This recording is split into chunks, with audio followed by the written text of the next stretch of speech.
off right here. This is the fence. The fence was actually out here at one time, I think, about where I'm standing. Like to me, the bulldog just pushed it back for some reason. Oh, here's the rest of the wire right here. Robert, here's the rest of that fence wire right here. That fence came out this way, I think, and then turned and went that way. They wanted that tree, that's why. Hey everybody, you're watching Sidestep Adventures. It's Robert. I got the other Robert with me, got Cody with me, and right now we're standing in the community of New Hope. Specifically, we're standing in the old New Hope Cemetery, which is one of the last remaining pieces of this great old community that used to be out here. Now I'm going to tell you a little bit about it from my book, and we're going to take a look at this cemetery and explore it a little bit. This is a really fascinating place, and so oftentimes there were so many communities that sprung up in Georgia, in this part of Georgia, back when it was frontier land, and by now all that's left are the old cemeteries. So we're about to get exploring right now.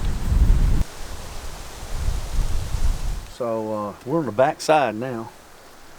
For some reason, someone put a flag over there and marked us. There it is, right there. Can you see it? Fieldstone marker, maybe?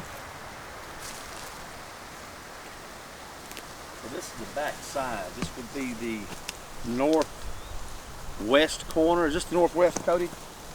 Yeah. Yeah, northwest corner. And look at, oh, is that one that's collapsed right there?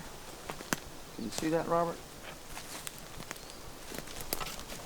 That's a big hole right there, isn't it, Cody?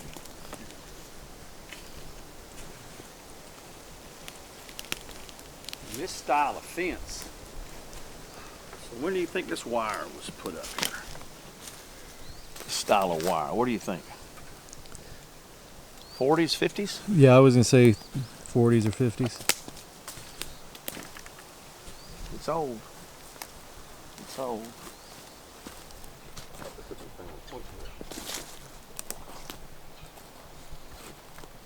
Somebody hung a old horseshoe up on the fence. Is that a horse or a mule? It could be a mule.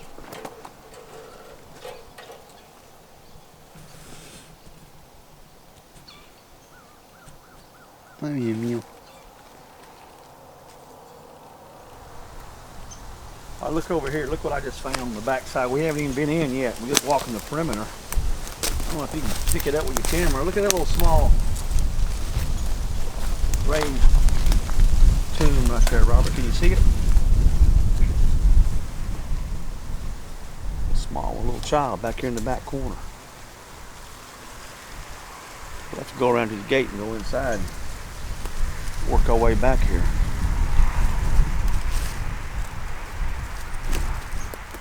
We were talking about fieldstones being outside the fence area for people of lesser means that didn't have a plot in the cemetery. I ain't saying that's what that is, but it's interesting. Hell, there's another one right there, too. It's interesting. But over the years, there's been so much logging on this property. If there was anything out here, you can see what the loggers did just in the last month. It's probably been logged dozens of times. If there was anything out here, it's been run over with by a bulldozer by now.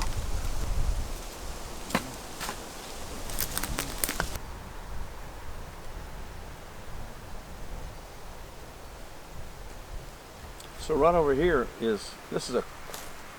I guess you'd call this a corner post. It's not really a corner. It sort of does a little angle right here, doesn't it?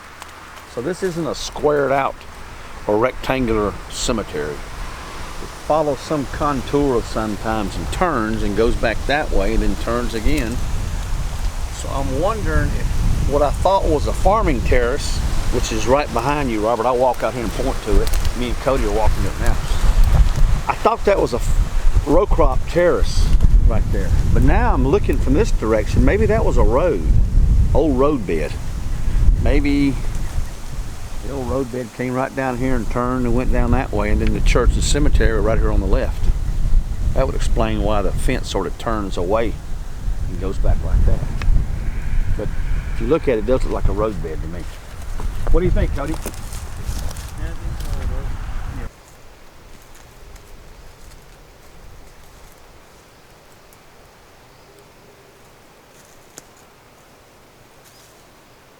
Here's a cedar tree stump right here at the edge of the cemetery. I don't know if you can zoom in on it from where you're at, Robert. Right behind it is a fence that is not the cemetery fence. It looks like to me it's a farm, cattle farm fence. So it's a landline of some kind for the property. And that cedar tree over there could have come from over here. It's got barbed wire on it. So maybe that fence went out this way. So from this old county history book, it states very little description of the New Hope community, but I'll read it to you. It says the New Hope community was located a few miles above Shady Grove Church, which still exists. It says once a thriving settlement, it no longer exists. And that's a pretty short and simple description of the community. But I can tell you, I've been in this area before, and I'm going to show you some of this stuff. It won't all be today, it'll be on separate videos, but you can see a lot of remnants of this community. Out in the woods, you can still find chimneys and all of that sort of stuff, old home sites, signs of human life from many years ago. And on upcoming videos, we will take a look at some of that stuff. So just remember New Hope. So the New Hope Methodist Episcopal Church was somewhere near where we're at right now. Obviously we're in the church cemetery right now. Church building is gone as far as we can tell. Although, stay tuned for the next video. We're going to take a look at something that might have been the site of the church. So this book says the church was originally deeded in 1835 and then a deed again in 1846. And I think it's a super interesting description that it has for the site of the church. It says, commencing at a stake corner at or near the road leading from Satterwhite's Mill to the road leading from Collins Ferry to Whitesville onto the north and south line between the said Jacob Watson's land and William and Demetrius Cochrane's land, thence running east 13 rods,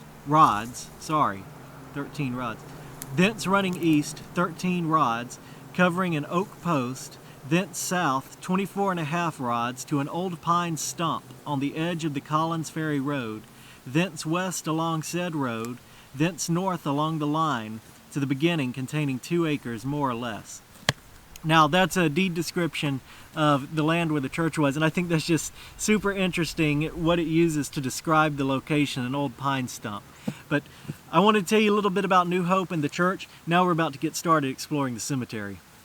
All right, so the first grave we'll take a look at is Hargett.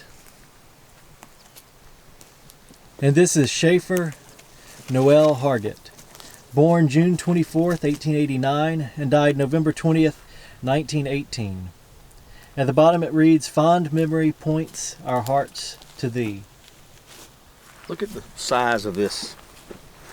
Look at the size of this right here. This is heavy. This is granite, right? This is heavy. That is really heavy. And I know what it took to move that here. Oh yeah, that's heavy. It's like it's in 2 pieces. Little seam right there. Look, there's a third piece right there. Where? Right behind you. That one? That would have sat. Would have sat on top, you think? It would have. Maybe you're right. You might be right. And it fell off because you can see where it's broken right here. And then they just set it back up there. Wow, that's a big one. That's heavy. So over here is Willie H., wife of M.F. Hargett, born July 12th, 1871, and died November 18th, 1920. Faithful to her trust, even unto death.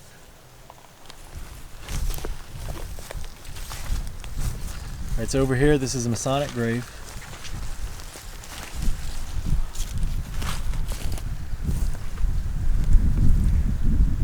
Marcellus? Yeah, Marcellus. Wow. Interesting name. Yeah, I've known one Marcellus in my lifetime. Marcellus F. Hargett. Born January 26, 1867. 29. Oh, is that a 9? Yeah, that's a 9. You're right. January 29, 1867. Died May 18th, 1939. Oh. To live in hearts we leave behind, is not to die.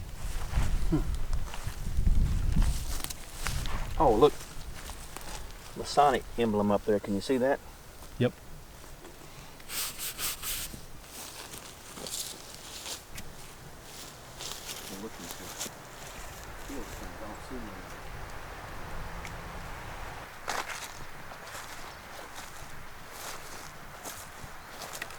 So we've got a field stone marking an otherwise unmarked grave right here.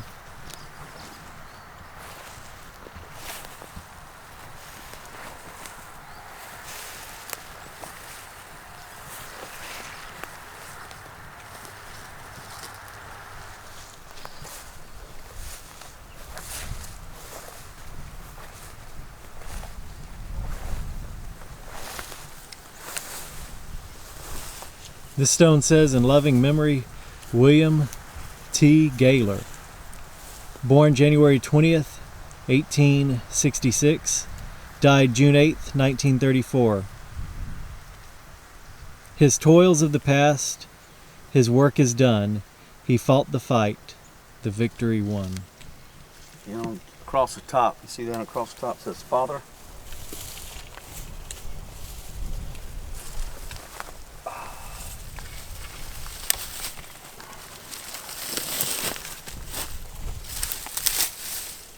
Now this is a pretty interesting stone right here. We haven't seen too many of these with the double obelisk. It's been repaired. Mother, Father.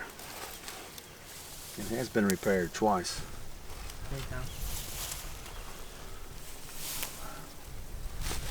Can you make it out at the bottom?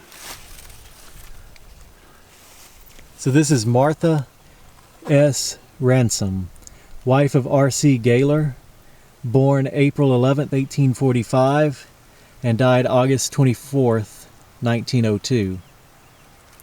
Over on the other side is Robert C. Gaylor, born October 10th, 1815, died July 21st, 1897. May we meet to part no more. We have met to part no more. That's interesting. That's an interesting epitaph right there. Really beautiful.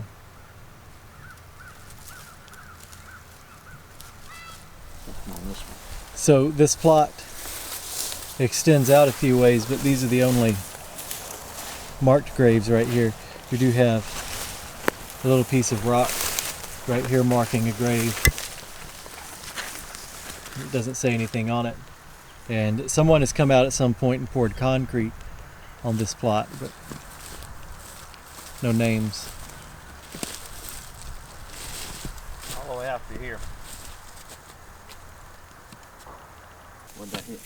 So we're exploring a little bit on the back side of the cemetery, looking for any graves that aren't just obviously visible, like all the ones at the front. And Right Robert here. may have found, Yeah, what did you find? Fieldstone marker looks like to me. What do you think? Yep. Right there. So the grass has got a lot of this covered up with leaves. There's one.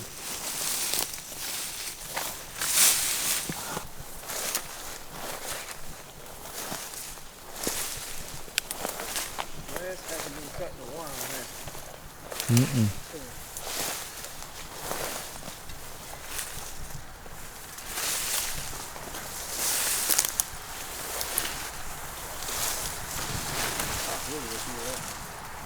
Oh well, yep, there we go.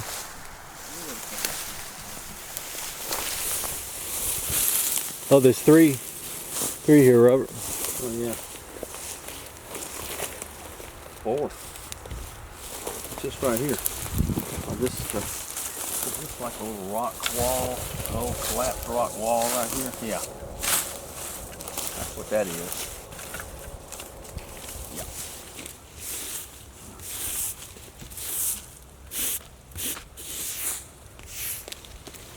All right, so this is Martha, wife of Alex Bass, born 1817 and died 1894. At the bottom, the epitaph reads, "She hath done what she could."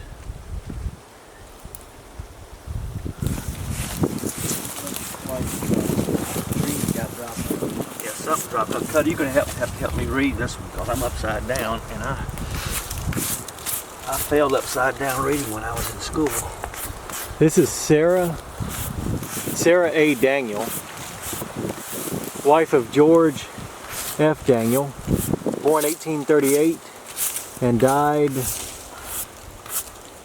December 6th. December 6th, 1903. Okay, now there's something here. Can you make that out, Cody? What you got, Robert? Sightless eyes. Let me see.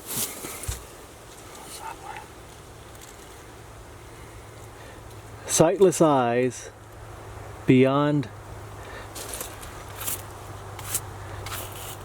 love's sight, sleep in lilies and in light, folded in a dream. All right, we got one more.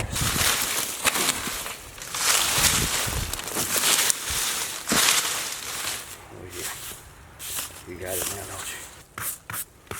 All right, so this is George F. Daniel, born November 28th, 1839, and died September 29th, 1912. May the resurrection find thee on the bosom of thy God.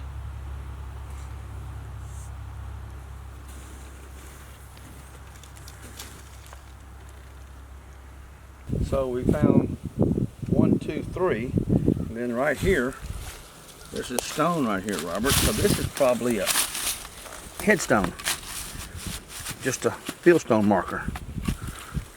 We're still in the plot of the family because the wall goes right down through here and goes out that way. Look at this, we've got another fieldstone Oh, and here's the headstone right here. Look. Underneath this leaves. So that is a headstone. This is the footstone. Usually they put one at the head and at the foot, right? Larger one at the head, smaller one at the foot. We've got another one right here. That's outside the wall though, isn't it? Hitting the wall right about here. Yeah, this is another right plot. Here, so that could be another plot. Oh, there you go, another plot. See? There's some more stones right out there. This big cemetery, and it shows the size of this community too. This is just one church cemetery. We don't know if there were more in this community. And this is a very, very fascinating headstone right here, or monument right here.